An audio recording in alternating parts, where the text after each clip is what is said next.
Welcome everyone to a very, very special edition of Four Corners. We've assembled the Brains Trust for this one.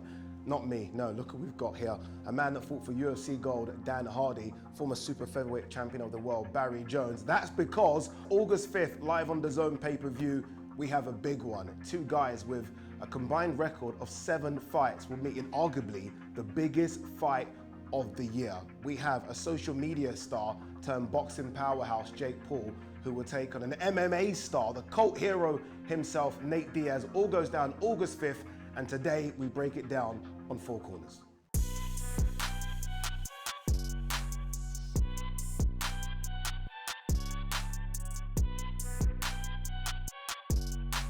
Guys, we're here. Jake Paul versus Nate Diaz. I actually felt the steam from your head, Barry, at the start. I said boxing powerhouse, Jake Paul, and I said it in the same sentence, and I kind of felt you looking at me. But he is, I guess, a boxing powerhouse, right? He's one of the biggest names in the sport now. Yeah, he's a huge draw, he is, and he's self-made from it. Let's not forget that, you know, and he's done it really boxing non-boxers. And there was a massive complaint about Jake Paul is, yeah, he's boxing ex-MMA fighters who are way past their sell-by date, or other YouTubers who don't know how to hold their hands up. Wait till he fights a real boxer. Well, he did fight a real boxer in Tommy Fury. Well, he is a real boxer. He's a real boxer, I guess. I know he's famous outside of the sport, but he actually is a real professional boxer. He came up short, but he didn't disgrace himself. I think, if anything, he showed some more qualities in that loss. He didn't always win because he was up against some adversity for the first time. Nothing major, but things that he hadn't encountered. So and the fact that he still wants to fight on after that shows his appetite for the sport. So yeah, he is a huge draw. But again, he's back to, I would say this, he's back to picking and choosing his opponents. He's not fighting another boxer, but he's fighting someone who's dangerous, someone who, obviously, you know more about him than I do, much more of course, but he's a dangerous and looks like an unhinged character, which is always a real risky move, I feel. It is, because Jake thinks he's unhinged. And now he's meeting someone that's a level above when it comes to unhingedness, right, if you like. This is all manufactured though, Jake. Jake is a really clever, intelligent guy. Knows how to work a room, work a crowd, and can really sell himself better than anybody, better than most boxers. That's why he's one of the biggest names in the sport, which is sad to say. But it's all manufactured. It looks like maybe with Nate that he is just genuinely what it says on the tin, crazy. Absolutely. I mean, Nate's been around for a long time. You know, he's always been a fighter. He was a fighter before he knew how to box. You know, he was a black belt Brazilian jiu-jitsu. He was fighting in the gyms. He learned boxing to complement his mixed martial arts skills. But he's a real fighter, And then on the other side, Jake Paul, I kind of feel like he's watched the Diaz brothers and Anderson Silva and a few other guys, and he's seen these iconic moments, the BJ pen licking the back of his gloves. And he watched these when he was a teenager, and he thought to himself, I'd love to do that one day. But he's taken this whole fan base that he's got, his whole demographic, who want to live vicariously through him, who weren't even really that bothered in combat sports generally, you know? But he's brought them into the sport because this is what he wants to do. They've followed the journey along and they're making him some money. And this is an interesting fight because Nate is a legit fighter. Regardless of what people say about Jake Paul, this is the guy that fought KSI's younger brother, Deji, like 3.5 years ago. He's now fighting Nate Diaz. He fought Tyron Woodley, he fought Anderson Silva, and yes, I know people will say these guys are past their sell-by date, but again, this guy fought Deji 3.5 years ago. You know, he's a Disney star. He's a YouTuber, he's a social media influencer. For him to get in the ring with these guys, you almost have to hold your hands up and say, well done, congratulations. And I know it's not a boxer, as people want to say, but I mean, you're picking and choosing. You don't pick Nate Diaz. I mean, that's one of the toughest ones you can pick, right? For sure, and one of the biggest names in combat sports as well. And you know, you can't knock the guy. He's taking risks. You know, fighting Tommy Fury was a risk. Of course, there was so much back and forth between them in the build-up to it. But I also thought he handled that really well. You know, like the social media post the next day. I guess I'm a real boxer now, and he's like taping up boxers. You know what I mean? Like he's almost like Nate Diaz. He's invincible to losses because he's just not that bothered, right? His fans are his fans regardless, and Nate's the same. Like Nate's in double-digit losses on his MMA record, but none of his fans care. He's still the chief. He's still the cool icon of the Diaz army. And he was saying on the press conference the other day that he was literally saying, like, I think Jake was saying, you got 15 losses. Is that correct? 15? Something around there, yeah. But I'm fighting top 10 fighters in my sport, every time I step into the octagon. So you're gonna lose. You don't care, and you understand that being being as we box and compete at high levels in our sport. There's always a caveat that you might lose. There's always a good chance that you might lose at every fight. Once you get to a certain level, it quite often is always 50-50. So once you don't want to lose and it breaks your heart, but as long as you're in competitive fights, you can accept it. And I think Nate looks like he doesn't care. I mean, he wants to win, and he'll go out there and give everything. I've been watching clips of that, but still, he's a proper weapon when he gets in that octagon. I love Nate. I've always loved Nate for years, right? A cult hero. How did he become this? Where has he come from? There'll be a lot of people tuning in that are boxing fans that might not know the background of Nate Diaz, Nick Diaz, the whole team, Gilbert Melendez, Jake Shields. Talk to us about Nate Diaz. He's a kid from Stockton. He's a kid from the streets in California. He learnt Brazilian Jiu-Jitsu under Cesar Gracie. He added boxing to his skills, and he was fighting in the gyms, sort of, 14, 15, 16 years old, fighting guys, choking them out with guillotines and dropping them on the mat, as we've seen him do. He's developed into this icon that's almost transcended mixed martial arts. And when he was able to step in there and hand that loss to Conor McGregor, of course, that was the really big turning point in his career. The "I'm not surprised" interview and all that. I mean, but this is the thing, you hand the guy a mic and he's cutting promos and it's natural to him. But people want to live vicariously through him. Like half of the people that are fans of his are fans because they wish they were a little bit more like Nate in their regular life, right? They want to walk into work on a Monday morning and just throw that little bit of Nate Diaz in front of their boss. Like people idolise him in that way. Do you know what I mean? So I feel like that's why he's untouchable in the way that he commands his space. But he's a scrappy kid. He's got Brazilian Jiu-Jitsu. He's added boxing skills. And he has transcended mixed martial arts, and now he's stepping into one of the biggest opportunities, paydays for sure, of his entire career. All right, should we see these guys together? The press conference went down a little earlier. First time we got to see these guys together on the center stage, it was fun. Fight that we thought a couple years ago would never happen, but it is happening. International superstar, Jake the Problem Child, Paul. I'm filled with vengeance, ambition, hunger, drive. Combat sports icon, the man himself, Nathan Diaz. My plan in fighting is always to fight the biggest name and the best. I'm gonna do what Conor McGregor couldn't do, and I'm gonna knock this man out. I fucking knocked his ass out in 7 minutes. He's young, he's motivated, that kind of motherfucker is unstoppable.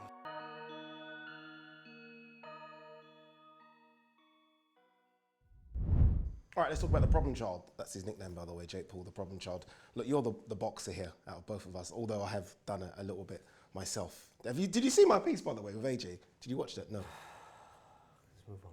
Okay. Didn't watch it. But when you watch Jake Paul from a novice's perspective, are you seeing things there that you would expect to see for a guy that's had 7 fights? Are you expecting to see more improvements? What are you looking at? It's all about fundamentals. So the thing you learn when you first box is hands high, elbows tucked in, and you throw straight punches. And the reason you throw straight punches is because they're direct, and also you learn that movement here. That's the movement for every punch. But you learn that with the straight punches first, and then you can work off that with hooks and uppercuts. He's sort of bypassed that, I feel, and he likes to box with his hands low because, again, he's been watching different combat sports and boxers and everyone being flash, and he wants to be the problem child. But what he does do, which is the hardest thing in boxing, I would imagine as any sport, is any combat sport, is not taking punches, it's having punches thrown at you, not panicking. That's the biggest thing, because your natural reaction is to go up and away. Where in reality, you have to stay low and almost invite yourself into the fire. You've got to stay low. You let the punches come over your head. If you can master that, and you're comfortable in that position, then you have a massive advantage going forward. How long would that take to master? He's not going to get well, some people never do it. Some people can do it. Some people do it automatically. Some people it takes months. Some people they can never do it, and they have. World champions. Some people can't do it, and they have to adapt their style accordingly. But once you can get comfortable with that and not being panicking under pressure, that's a big plus. And to be fair, he sort of has that already. He doesn't panic. Now, he does back away a little bit with his head turned, and you'd expect that for a novice pro. But he doesn't ever really panic too much, so he is always looking to be aggressive. Now, he stays nice and low with a wide stance, and that'll help him, because when you're low as well, your vision's better. You can get a little bit lower than everyone else. Looking up gives you a wider vision. You can see inside the elbows. You can get a different angle on shots, and it's hard as well for the opponent to throw down with accuracy when he's punching down than he is if he's punching directly straight. So he does those things like quite well, quite natural, and he has a solid jab. I would say that the jab is good, and I think the jab, and certainly in this fight against a mixed martial arts guy, where they don't really, I don't think they use the jab in the same vein as a boxer would. It's a solid shot, and if you can knock a fighter off balance, that'll really help you dictate the space. And I think that's why this fight's won or lost, is who can, the ring generalship is a big thing in boxing, but in fights like this, who can dictate that space. You haven't necessarily got to be the aggressor, but if you can control that space, then the fight is sort of yours. Yeah, that's Jake with a few boxes ticked, it sounds like, from Barry Jones there. Nate's a bit different, isn't he? You mentioned there about sort of coming forward, and Nate does a bit of everything, but obviously his stance, because of MMA, is a bit different, right? Explain Nate. Well, Nate's always had quite a long stance. Natural southpaw, he's got a very long stance, which has always made him very vulnerable to low kicks in mixed martial arts. But what it does do very well in mixed martial arts, it allows him to move and shift and drift his head. You know, as I was saying to you before, fighting Nate Diaz must be like trying to fight a floor standing punch bag. You know, one of those inflatable ones. You hit it and it just drifts away and then comes back again. Because he's got that long stance. And you remember, the McGregor fight, McGregor hitting over and over again with powerful left hands, but he drifts and he rolls with it so well that he doesn't absorb the power. It's that claustrophobia that you get against the Diaz brothers, like, oh, when am I going to get a moment to breathe here? And I mean, I think the jab will be really, really useful for Jake. And something that he did well against Tyron was to jab to the body to set the overhand right to the head. Not going to be nearly as easy to use against Nate because he's long and he drifts away. And he also doesn't mind getting punched. Who's going to be more comfortable in there? The guy that's had 6 fights in a boxing ring, or the guy that's had all the experience, 20 years fighting professionally in the octagon? So I always thought, up until literally about 3 days ago, that it would be Jake Paul who would have the more comfort and would be more in control, even though Diaz is the one with the more experience of being in the big lights. No, not so much the big lights, in a proper fight. Okay. He won't panic when he gets hit. I'm pretty sure that he won't panic. If anything, he might make mistakes by grabbing and doing things that he won't be able to get away with. But I mean, he won't care about being hurt. He won't panic when he's hurt. Jake might. Until I found out that Diaz used to spar with Andre Ward. And I'm like, oh, hang on a minute now. I know Andre Ward literally praised him. And I only found this. I was with Joshua Boazzi, who obviously trains with Andre Ward's trainer, Virgil Hunter. And he was saying, they were telling him how good he was, actually. Both, I think, Nick was probably the better boxer, possibly, but how good Nate was as well. And I thought, hang on. Because I seen him on the pads, Nate, and I thought, he doesn't look very good to me. He looks slow. And the punches don't look very, very precise. But they don't stop, do they? That's the thing with him. It is slow, you're right, and it's, fundamentally they maybe look a bit awkward, but it just does not stop. No, but there's also a worry about that, is that this is your defence in boxing. Again, I don't want to talk about the turn, but you can tie people up, but you can't tie them up and hurt them. Can't strangle them. I was really standing so close to you that was going to be a possibility. Let me just demonstrate. But I think that's the worry, that he'll just swing wildly, and if Jake can stay low and move around the target, which he does quite well, not great, but quite well, then he'll punch at angles where Nate's not used to having, I think. It's not really, it's in a boxing ring, but it's not really a boxing match though, is it? When you look at Jake, especially when you watch him against Tommy Fury, you're not watching a boxer that has all the fundamentals ticked, because he came up against another novice who kind of showed that, wow, okay, there's levels to this. So I almost look at it as though this could turn into exactly what Nate wants it to turn into, which is going to be a dogfight. And I don't know if Jake's ready for a dogfight with Nate Diaz. I don't know as he is either. And I think this is where the corners in a boxing ring work against Jake as well, because especially if he doesn't have the same kind of ring craft that you would get from your likes of experience, knowing how to stay out the corners, knowing how to put people in the corners. If you get stuck in a corner, you can't do that in an octagon. 135-degree angles, you can't get stuck there. You can get out always, or you can level change and grapple. But if Jake gets stuck up against the ropes and he's punched himself out trying to knock Nate out, because you can punch him. People punch him all the time. He gets cut, he gets blooded, but he keeps coming back. If it gets to the stage where he's punched himself out, then he might find himself stuck in a corner in a 90-degree angle with Nate just teeing off on him with those slapping, you know what I mean? Yeah. It's exhausting. But even that though, again, you punch and strike, there's 2 different terms for it. I think there's 2 different terms for a reason. There is the knock apart of the glove, and you have smaller gloves, which I don't know how you take them because they're horrific. But I mean, you can hit with the inside of the glove. You have to punch correct with every shot, or you will get one. So you might get Jake in the corner, but I think he can with just sheer aggression and will. But then he starts swinging wild, and the referee's going to pick him up. Yeah. Barry broke it down how you would start fundamentals in boxing. What's the difference, or how would you start your fundamentals in MMA? Well, it really is dependent on the gym you go to. I mean, a lot of gyms, if it's a Thai boxing gym, they'll teach you that there's a range outside the jab. So I want to use my straight kick, I want to use my low kicks, I want to start at that range. Then I'm going to work in behind my jab and start stitching things together after that. But Nate is predominantly a boxer. Like, he's never really been very good at kicking, never shown any good kicking skills. Not the greatest, is he? No, never. I honestly think his striking style is more suited to boxing than it is MMA. Especially given the fact that he does use the traditional boxing guard. You can get through with those 4-ounce gloves, and with the scar tissue on Nate's face that you get cut, whereas the bigger gloves are going to give him more of a shield to hide behind. I actually think he's going to be more comfortable in the bigger gloves and probably have more success with his defense. But ultimately, Nate's style of striking isn't really MMA. He's got old school boxing and old school Brazilian jiu-jitsu, and he's smashed them together, and that's kind of why he's a throwback in mixed martial arts. You look at the new mixed martial artists, they can do everything.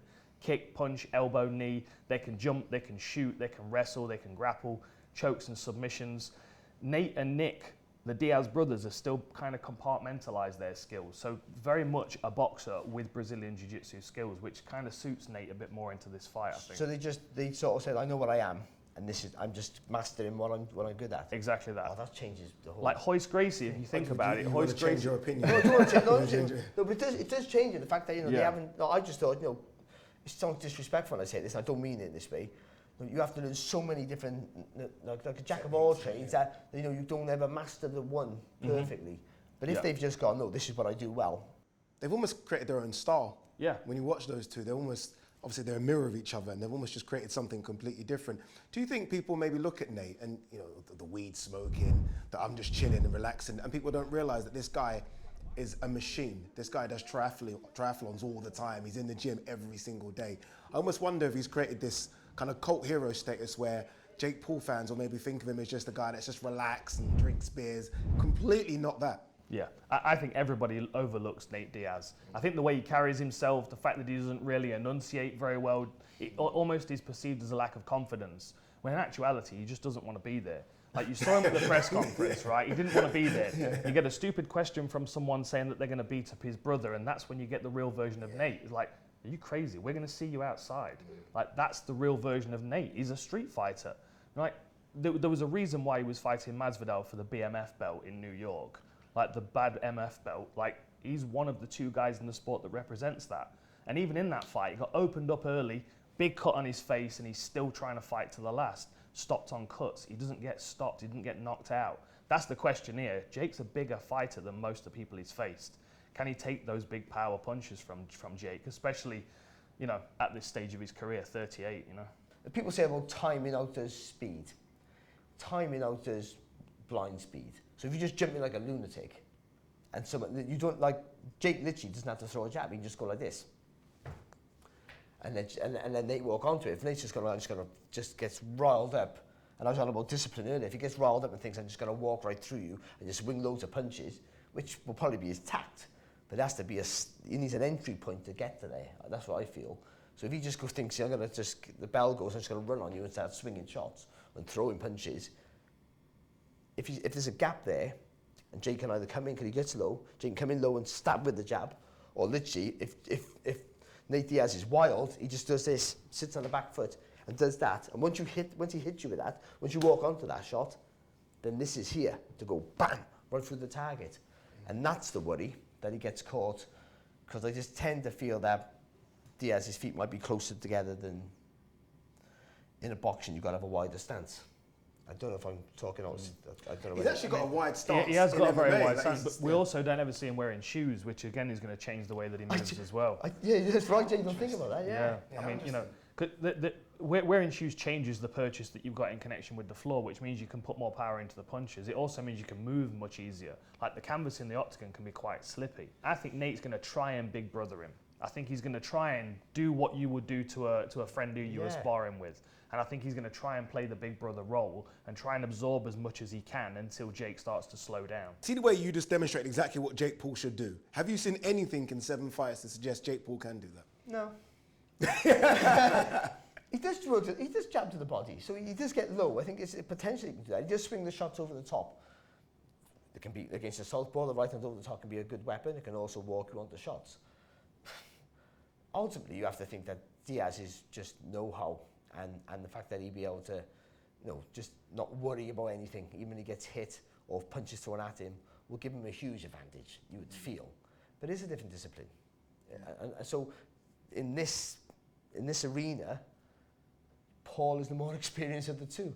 I say it with a smile on my face, but it's sort of true, isn't it? In this arena, professionally, because there's no doubt behind the scenes, Nate's had way more boxing experience than Jake Paul. Way more. Years more. Yeah, but I don't think that helps only to an extent. Sparring, like I don't know. I could spar with you and every day of the week, and you think you're great. Yeah. No disrespect. That's okay. I'll take you are great. Yeah, no, what I mean, it does no. When you do it in real life, for real, when there's a fear factor to it, it's different. And that's the thing, though. There won't be no fear factor with Nate. The bright lights necessarily won't scare Nate. He's had big fights. He's had bigger fights than Jake Paul, hasn't he? Like way bigger fights than Jake Paul. So normally, when you're stepping into this new space, there is a bit of a fear factor. I just feel like Nate's just going to step into this like, been there before, been there, done it. Maybe it won't scare him. I just think he's at the age where he feels like he owns every room he walks into. I mean, he's Nate Diaz. He walks into a room and everyone goes, "There's Nate Diaz." It's exciting for everybody that walks into the room, and he then keeps his cool because he commands that space very well. In himself, he's quite excited, I'm sure. Like walking out into a huge arena to fight in his first boxing match, I would imagine there's going to be some nerves and some anxiety and some excitement, but you won't be able to tell on his face. You won't be able to see it. He's going to command it so well. He's going to carry it so well that pressure then is offloaded onto Jake, who's then standing in his corner, watching Nate Diaz walking back and forth in his corner, looking at him, thinking, "Am I dreaming this? I've watched this guy when I was a kid." You know what I mean? It's like there is that element, and I do think that will hit Jake at some point. But my concern is as soon as he starts to land that right hand over the top, which I do expect him to do, similar to the one he landed on Tyron Woodley, fake to the body, as you said, come over the top. I mean, Southpaw v Orthodox, the right hand's a bit further away still, but I feel like because he throws it with confidence and he commits to it, I think he's going to land it. And his confidence is either going to go, "I keep landing, I've cut him, I'm doing really well," or "I keep hitting him and nothing's happening. What's going on here?" That's the fear factor. That's the swing. Who's the pressure on? Who's the pressure on more, Baz? Jake Paul or Nate Diaz? Jake Paul, Diaz. the boxer, or Diaz? No, Diaz, because he is the fighter. Forget about boxing. He's the fighter. He's known for that, for everything he's known for that. It would be, I wouldn't say humiliation, but maybe would to an extent. There's always that caveat with Jake Paul. He's walking around with a smile on his face going, "I'm playing with your sport." Yeah, he's not, he trains hard, he takes it serious, but I mean, whatever happens, my ambition was never to be this world champion boxer like it was for us. So I think it's, for me, I think the pressure is on Diaz. I really do. Can I ask you guys for predictions? Do we do that? Do you guys do predictions? Some people do, some people don't. Go on. I think Diaz wins. I don't know how, but I just can't see that wealth of experience he has.